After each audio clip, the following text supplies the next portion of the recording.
No sia abo me ma wache e ma wakwaba edba Fly FM ene Fly TV GH Kasafije eso ene eye wukwada opepom so me ne da etoso edunum ebraso se nsema ya boaboa no efri ye kroso ene amanfofra so nyina no ye de beso mu se anopa no sia kasebo nsem no bebre na ye saka nemum de di mu akotene pa ene se His Excellency John Dramani Mahama edi ababetu edwase enche bia no obepa ahobambo for na wo mo akwa akwhwe de ekoso ewo boko se ne ebe ya asumdwe ensoso ebeba Mrasha bedwani ya no ewo edwa sechedum ase abato mpesua so edi ababetu edwase abrante ya aposifo ahwama na wu ada aposifo akache no IGP enye ehwehwemu Sanso ena eraba wa motari edi ababetu edwase sene Ghana ye constitution se obi free so se o mampanyina wo manager pade no saba pepe enso ena obema kane mampani na adudan kwakufu adu ajapade wei ene nsema hodo pi ena yeboaboa no na yede mu nchemu nyina ebesom se anopa no sia kasebo mu aseda ekọ edi ema primary place and event primary se open guest rooms anase open meeting spaces adwumayefo mope baby na manya kitahudi a obia bi adima mo afi open serene environment na odi adi dwuma bi ti se eye wedding anase obeye birthday party dwuma de bia obedi na open environment hodwo na woye din susu a wo mo ewo bi adima o afi nso obo homodin ye pa ewo event planning sensem ho ento dwuma de nyina afahye wonsa na won toto emfa emma obetimi ahumwo na chirkwan ewo kwafu krom omo wa kanayo center achiho a ana betimi ni mpanifo enso atwe enkomo 0242911106 0242911106 The General Enterprise say upe data band papa na odedi udwuma obetimi aboa enti se eye MTN Airtel Tigo anase Telecel ne nyina no wo bi enso edema ne bo ewo fom uyusu nyina no na wo ma obono tane eni 0597239862 0597239862 Magdalene International School say main control say Wobi school asabia kwanya edusiafo recreate na wo meje entity ye wo crèche nursery kindergarten primary any junior high school afi adichere and adesua ho akade bia Magdalene ewobi abefo kwanya wo faso esua ade ne nyina no wo bi osanso ewo school bus awode efa adesuafo wona churchfo no nso so wo bo homodin ye pa sanso ana wo playground ede ema emofrey na chese wo sua de no na wo sanso etnate wonpomo obetimi ahwe na chirkwan ewo kwafu krom opposite Okanta School Junction eho na wo butu ya wodi wo mudwuma obetimi so afem panifo na wo ne wo mo atwetwe enkomo 0592500593 0592500593 Herbal Healing Ministry Dr. Emmanuel Nisi say sunsumu anase honam eni yade ni nyina no fa bedan no owon hahama oya ono so adebesa yade enzi se aye stroke na aka wato ho oba wontimi emfa afro no kra wo fa na asai wo ho ana wona ase atatai general body pains me kire honam ya na ehawo anase sisi yade ana aka wato ho wontimi enko onwuma so ni nyina no ayade Dr. Emmanuel Nisi the natural organic herbal medicine ena ebesa yare metimi ene no atwetwe enkomo 0547452121 0547452121 owo kwafu krom opposite St. Peter's Mission School eho ena owo ubetimi enso ene doctor atwetwe enkomo efa free health screening ye guso ekoso ekosi nyame ya aduma abusumi awieye kwana kohwe wompom doctor se yade bi ebeba bia no wano so ayade obehwe na wo ma enro enso edi aka ho Magdalene natural mineral water enso eye nsukruja mekanfo edi ama obibia enti se wo beye eye dwumedi bia wo bedi na wo behia nsu edi ama wo hoho no eye Magdalene natural mineral water once to betimi atobi agufie na wo de di udwuma open edudu eto a ene empanifo entwetwe enkomo 0538 461 144 0538 461 144 and 0205 225 477 0205 225 477 afi media sida PSN so eko ede ama Fly FM ene Fly TV GH se wo boa na waso masne Fly TV se wadi tonde ni nyina fabra na wo mo dero emfa ema afi we media school na wo pe bia bi aya attachment obetimi aboa efa ne se okoye newscasting ana se DJ program hosting sports presentation ni nyina no eyade a Fly FM ene Fly TV GH beboa ama oda yeso opesa oyen centroni no eno so atimi abem numekuo yi ena wasomasne mamede no sia kasebo ebesom ewo Fly FM ene Fly TV GH kasafije eso mi amajebre eyemosomfo Nyarkoa Abronoma production team no so wo bo machidom ye pajebre na yembo kasebo ni mu nyina entwemu yanshe anopa no sia kasebo na se na yemfama mo edia ene omanfo nyina ebeka ya Ghana ha se obi free so se omampanyini se obesun oman no anaso obedi yeso se omampanyini na ne breso na wo kwa eyade oman ejapade bi ti se edan ene kasa hodo na wei anankofo bebre ade hye bebre wo Ghana memu ebisa se so enti his excellency na adudankwa akufo ado afri so eyade e wo kwa komana ejapade bi ti se edan anase kasa hodo ana wei adane nsembisa adehye pina ebisa na Era Joyce Bawa Motari a special aid to President His Excellency John Dramani Mahama wode ababetu edwase sene constitution ekano sa abepepe wonye yimu bia enti sene se na efata se wode ma His Excellency na adudankwa akufo ado no sa abepepe ena wode be man enti se eba ne se edan no wobenya baako anase mienu kasa hodo no wobenya baako anase mienu sa abepepe enso ena wode be man after se wakọ no akwakotina Jubilee House ni na no ye de obesanso ade edan na kan ho japade kan ho na wode ahye na nunyam se waba besom Ghanafo na se ni esom no ekoyo ankoyo constitution na ekire se wo free so nko ade won fama no enti sa pepe enso ena wode be ma no President Akufo-Addo will certainly be getting whatever it is that the Constitution says we should give him, whatever the recommendations are. And I hope that beyond what happened to Mr. Mahama, embarrassing as it was then and still is, I hope we don't repeat those sorts of mistakes. People come into the presidency and they actually sacrifice a great deal. Having served Mr. Mahama all these years, it takes a lot to serve Ghana as president. For the citizens to offer a former president one house or two, I think it's not too much to ask. What President Akufo-Addo and Vice President Mahmoud Bawumia did to John Mahama is a matter that we would rather leave in the books of history. Unfortunate, regrettable, unnecessary as it was, I'm delighted that we came out of it. There are many things also that are still outstanding. You know, he never got his office, for example. And I think there's even a requirement that they be given a home even in the places where they come from. Mr. Mahama still has his own house in Bole, for example. He lives in his own house in Accra. He operates from his office in Cantonments, which we pay rent for. And I know. And what she and awadi to address wabra His Excellency John Dramani Mahama na chese wo free adies wono. Wano ana na wotuanika edan yo wode man wano a eba na electricity bill eba na water bill wano ana na wotua enkoba se Ghanafo ade no free so na so still na wo bon ho ka enti saba pay wano wo bon ho modin ye pa. He pays his water bill. He pays to renovate his home. Why? Of course he does. He does. Maybe we should codify some of these things going forward,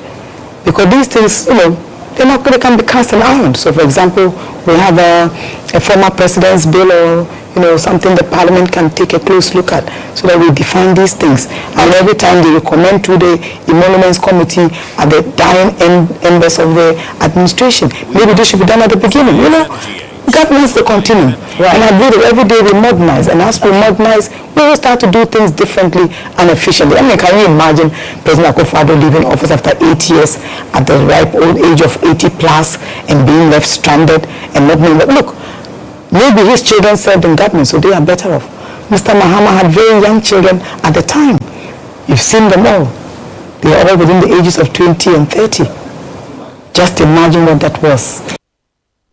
And yeah, you Madam Joyce Bawa Motari Wano and a special aid to the President, His Excellency John Dramani Mahama. Yet work as a bonus so Eddie and Mamu. Churchill for Penny Eddie, my new patriotic party NPP among your kono. A Ora Justin Frimpon could you adona Efreni JFK na ene wo dia baba to edwa se wono dwumadie bi ese wo die se Churchill for Penny e won fimpinu ene adunu nan ya bato no wo die enti ene obi ntimi embe chichire no enka se Churchill for Penny dwumadie se wandi enti brana bebu akonta dabi na wono se wo hwe nto obonu mu krampo a obonu humodin ye pa ebobi na watra na hyem kura se Churchill for Penny esanse enka baby wo ho ananka wose wo paw nipa na wode ne kɔ na so ono akasa etiginaye eduanim ekoye ane nyina no eye modern ba ono so abo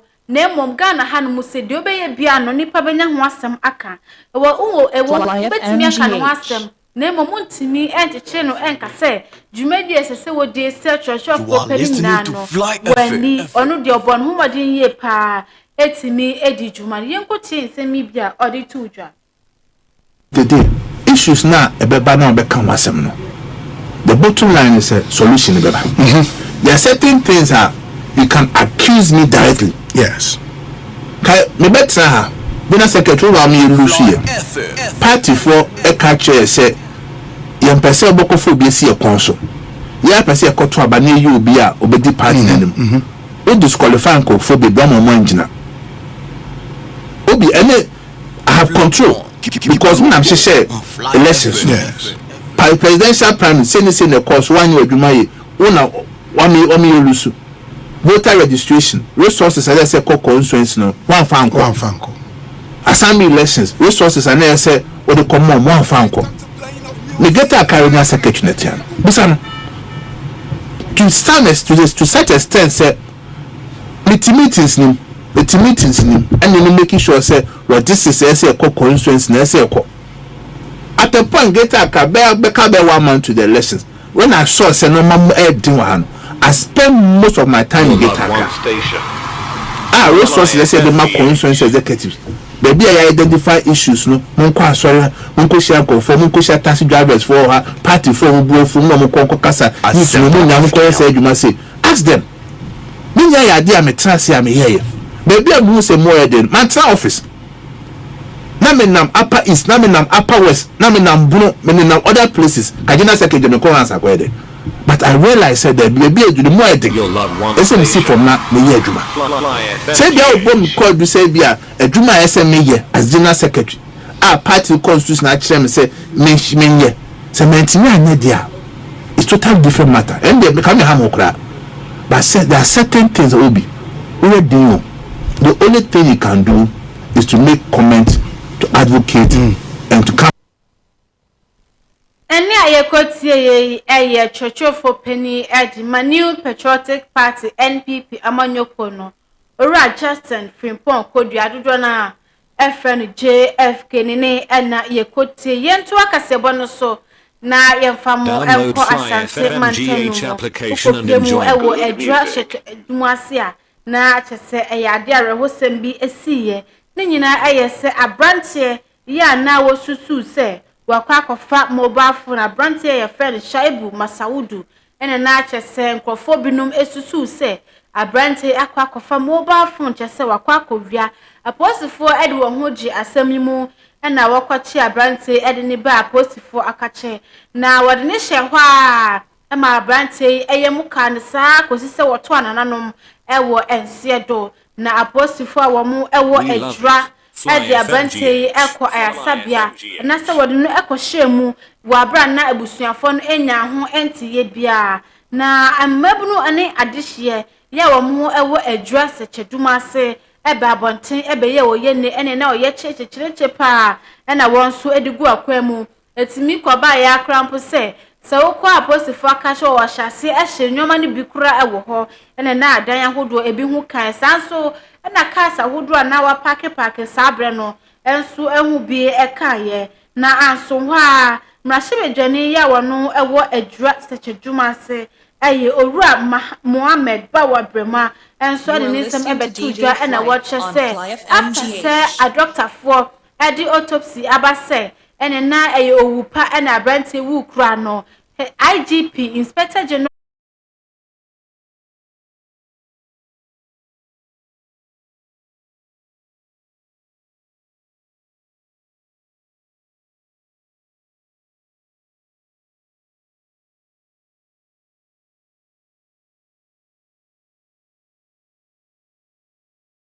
of this issue, and then also to, as a matter of agency, at least